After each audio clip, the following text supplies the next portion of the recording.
Former Managing Director or the Director General of the National Lottery Authority (NLA), Sammy Awuku, has strongly denied allegations that funds from the authority's Good Causes Foundation were misused to finance the glamorous events and questionable enterprises. In a statement responding to a recent report by the Fourth Estate, the former NLA head described the publication as lopsided, arguing that it failed to recognize the life-saving project and donations executed under his tenure. Established in October 2021, the Good Causes Foundation was designed to channel the NLA's corporate social responsibility efforts into key areas such as health, education, youth and sports development, and the promotion of arts and culture. The statement highlighted several initiatives undertaken during his leadership, including the construction of toilet facilities and mechanized boreholes across all 16 regions, the refurbishment of hospitals and school scholarships for underprivileged students, and extensive medical outreach programs that served thousands. So that's what the statement coming from Sammy Awuku indicates. So let me share a few of them, and then I'll be joining in the studio. We have a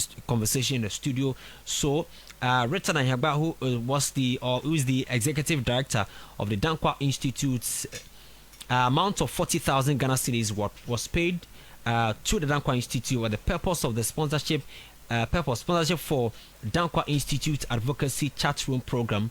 And then the former First Lady Rebecca Kufado, the institution is the Rebecca Foundation, an amount paid 200,000 Ghana cedis and purpose annual First Ladies Women's Day celebrations. So that's it there.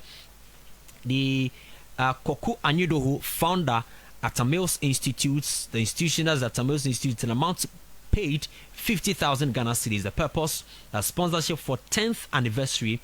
And then Black Avenue Music amounts 80,000 Ghana cedis. Of course, we know who is behind the Black Avenue Music. That's the musician D Black. The sponsorship for the Tropical Fiesta event. And then the former Chief of Staff, Akusia Fremosio Pare, that's the office of the Chief of Staff, an amount of 350,000 Ghana cedis was paid. The purpose is the Independence Day celebration. The office of the former Attorney General Godfrey Debo Adame, an amount of 570,000 paid. Purpose for conferences and seminars.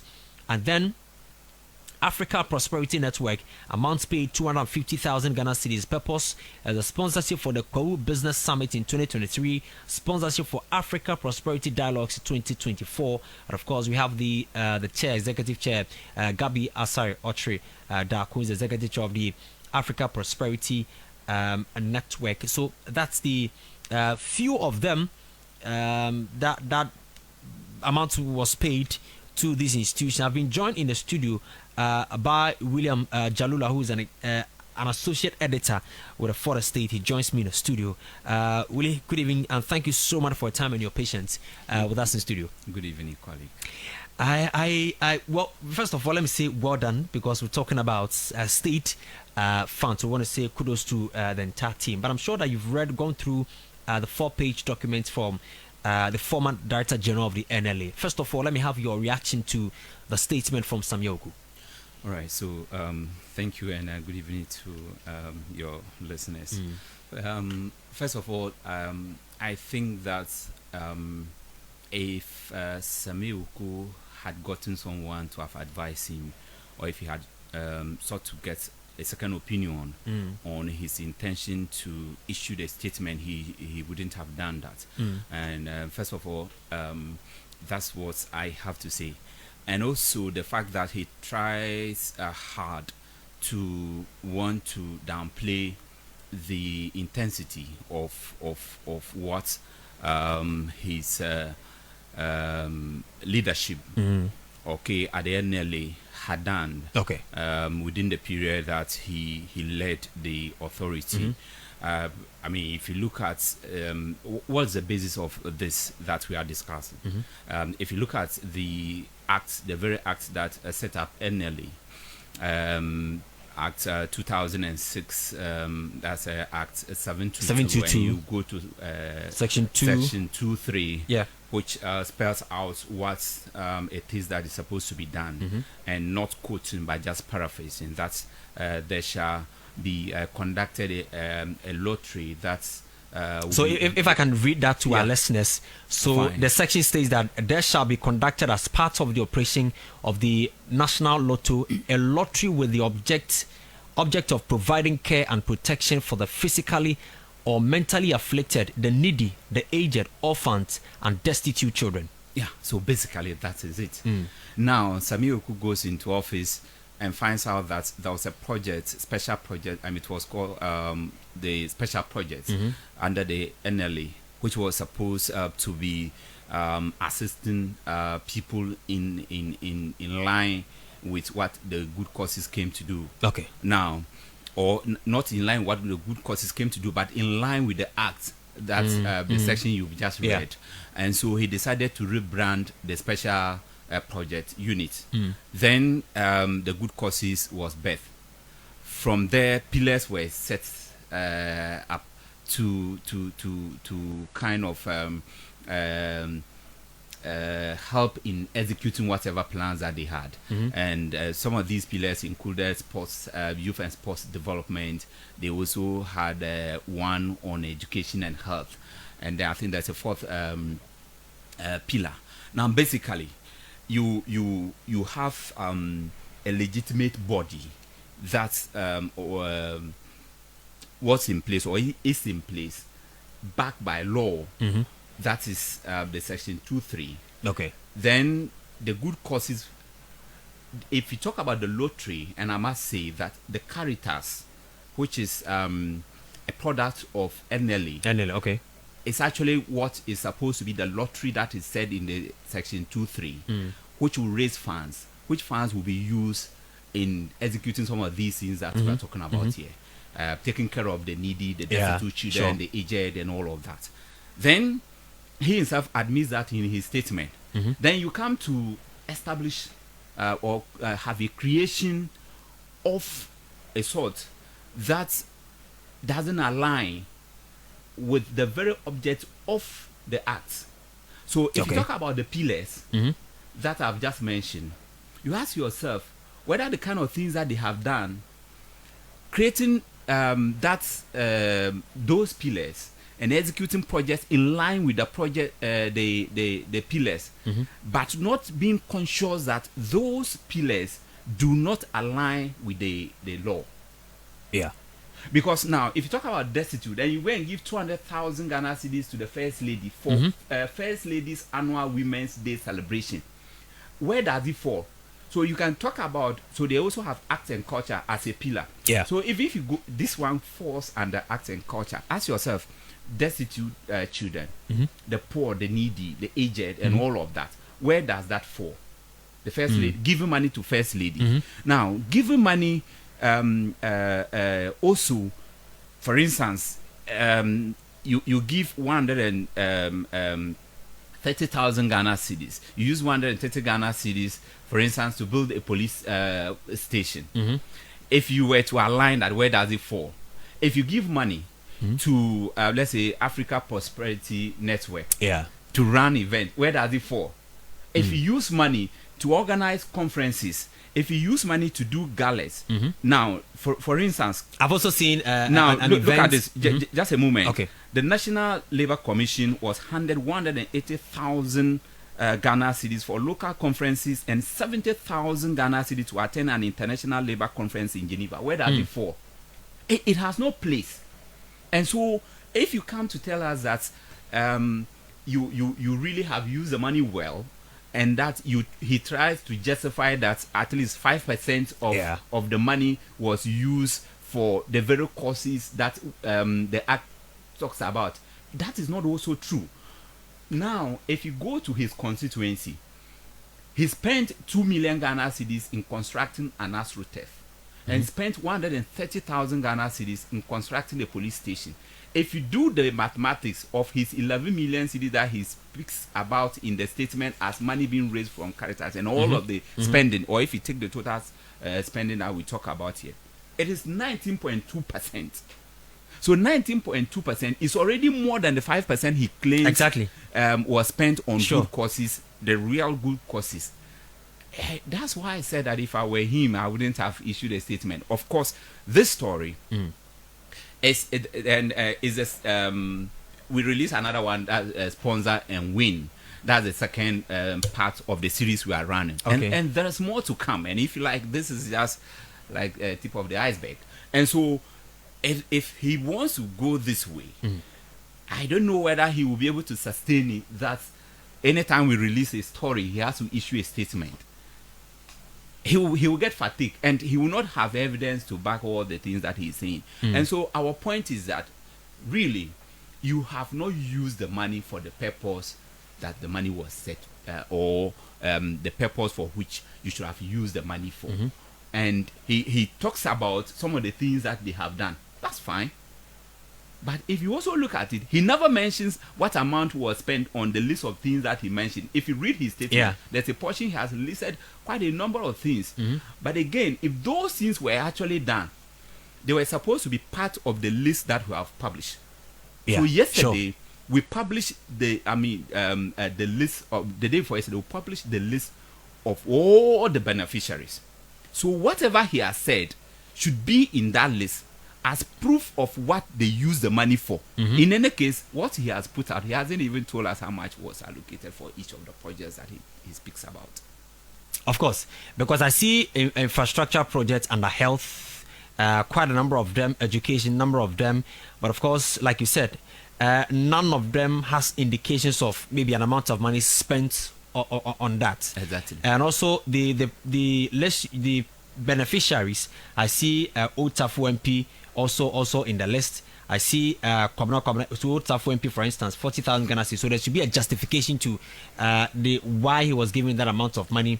I see Kwabena KB Limited also receiving 30,000 Ghana cedis as well. But he is describing your report as misleading, and that because he has had several engagement, he granted you the audience to speak to him, but then you come out to do a misleading report. No, but that is very dishonest of Sammy Awuku, and he tries to suggest that it was at his instance that we did the interview, and the kind of work we do requires a lot of time and resources. So and this work we've done, it had to do a lot of a lot of data that you need time to scrutinize and analyze.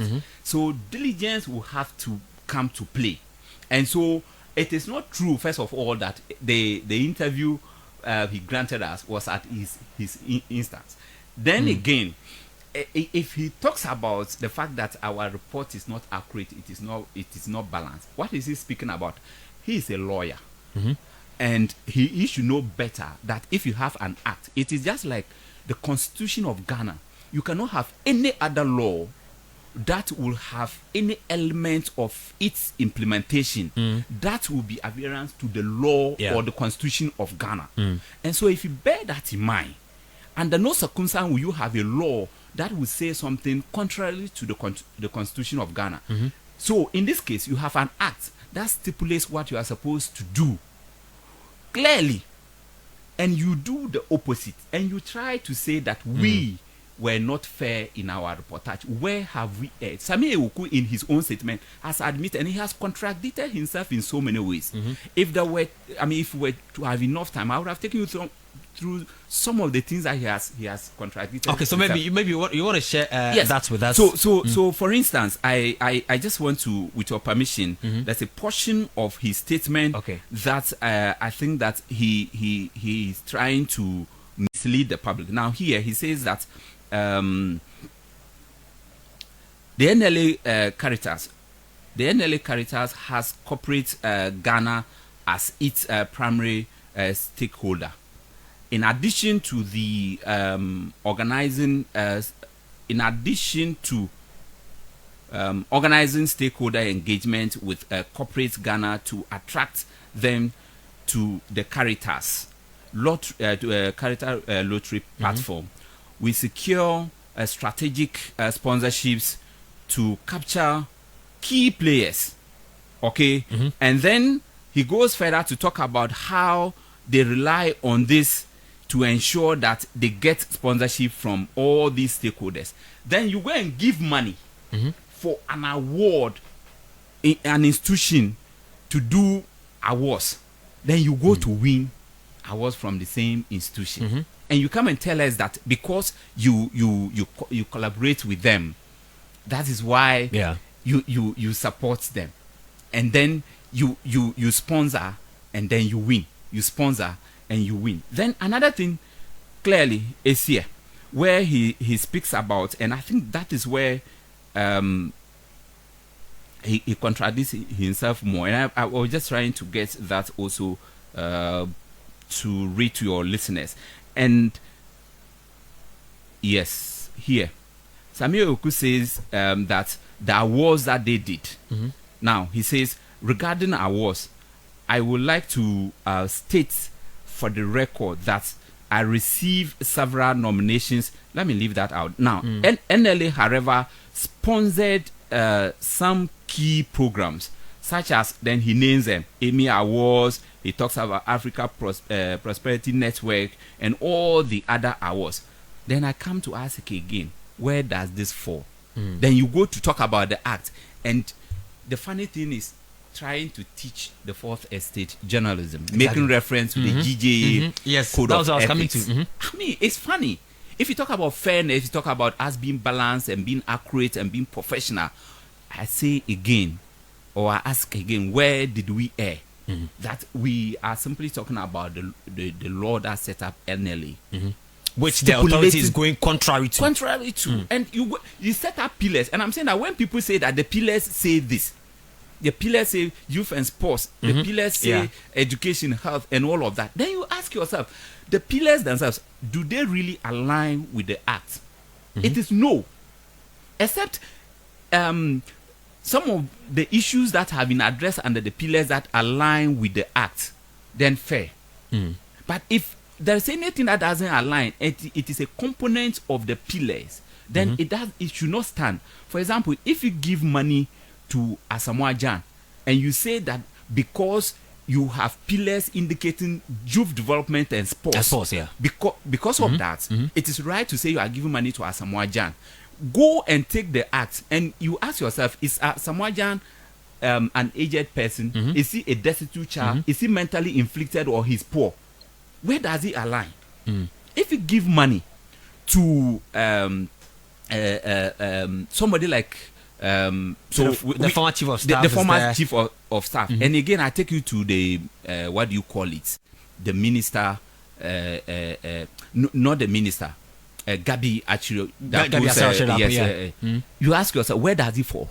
There's no place for it. The awards he has mentioned, Emmy Awards, where does he fall? It has no place. If you say art and culture, and you are going to place awards there, then you ask yourself, does it align with the act? So that you can say this person is aged, this person is mentally afflicted, this person is a destitute child. It doesn't. So if it doesn't, then where is his point that our report is misleading? What's next for the further states? Earlier indicated that this is just the tip of the iceberg. What should we expect? What next for the further states? So for us, we've put it out. The public will be the best judge. Okay. And we expect that as people read and they go through, they can analyze and get to appreciate what we've done. We're continuing with our work.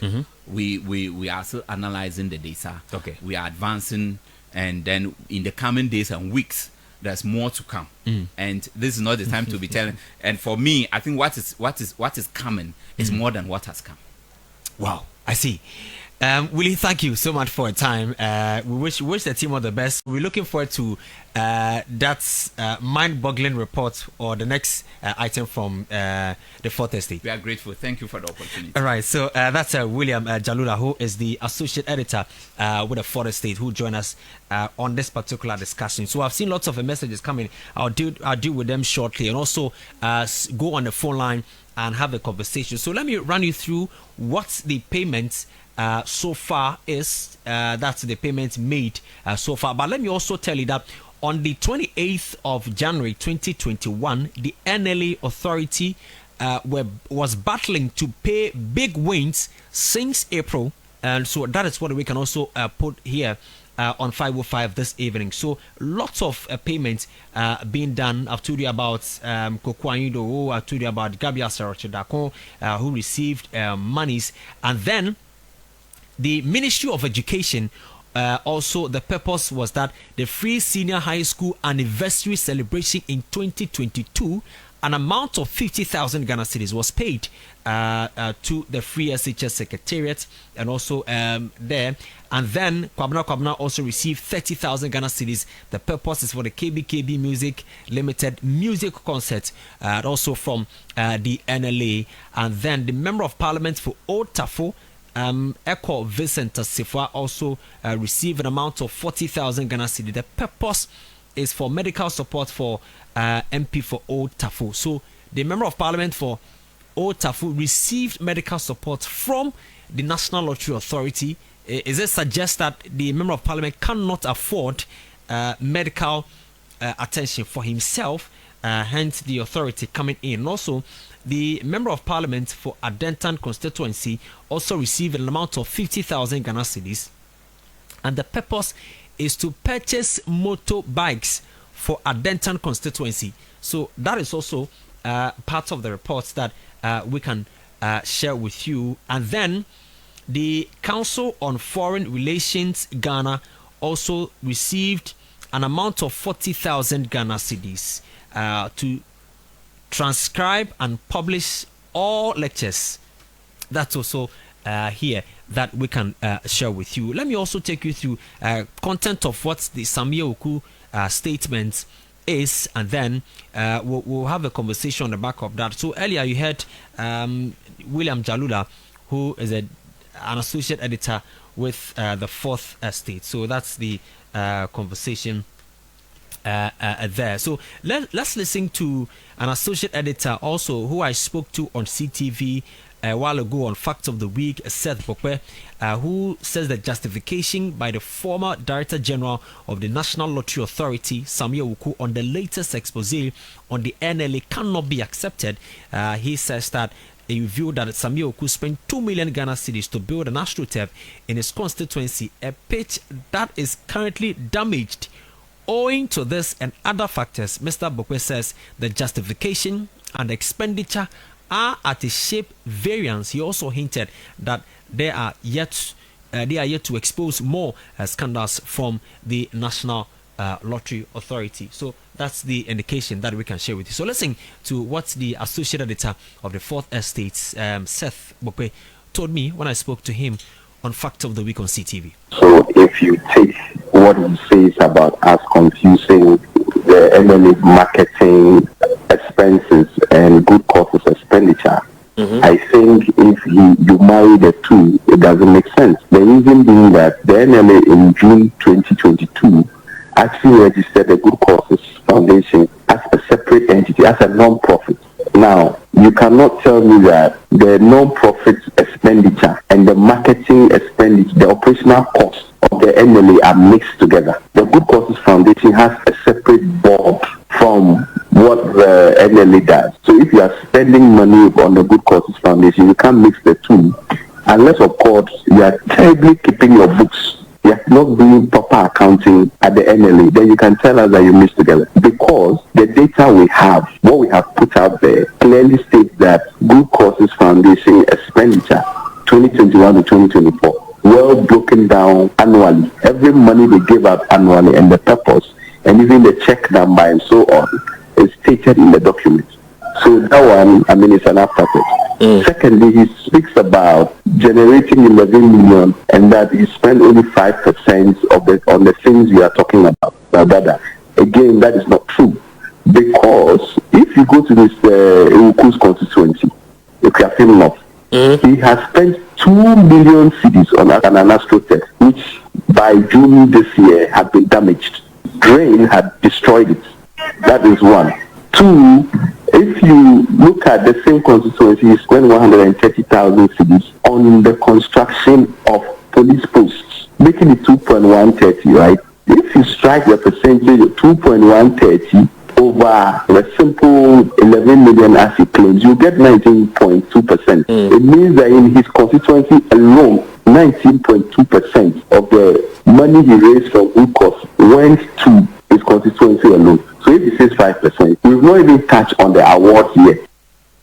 So that's the associate editor with the Fourth Estate, Seth Bokwe. There, let me give you excerpts of the statement of what Sammy Awuku has been talking about. So I read excerpts of the statement before we move on. It says that my attention has been drawn to a publication by the Fourth Estate on the above stated caption indicating that during my tenure as the Director General of the National Lottery Authority, funds for good causes were used for glamorous events and other questionable enterprises, citing some events that were sponsored by largely remaining silent on the life-saving projects and donations for which the foundation has become known. Article 1 of the Ghana Journalists Association Code of Ethics states that, I quote, the duty of every journalist is to write and report the truth, bearing in mind his or her duty to serve the public. The public has the right to unbiased, accurate, balanced, and comprehensive information, as well as to express themselves freely through the media. A journalist should make adequate inquiries and cross-check their fact. Quote, and of course, continue to say that for journalists of the Fourth Estate caliber who pride themselves in working in the public interest, I believe it is only appropriate that the publications they produce are factual, balanced, and not misleading, as they sought to do with this article and as clearly stipulated in the GGA Code of Ethics.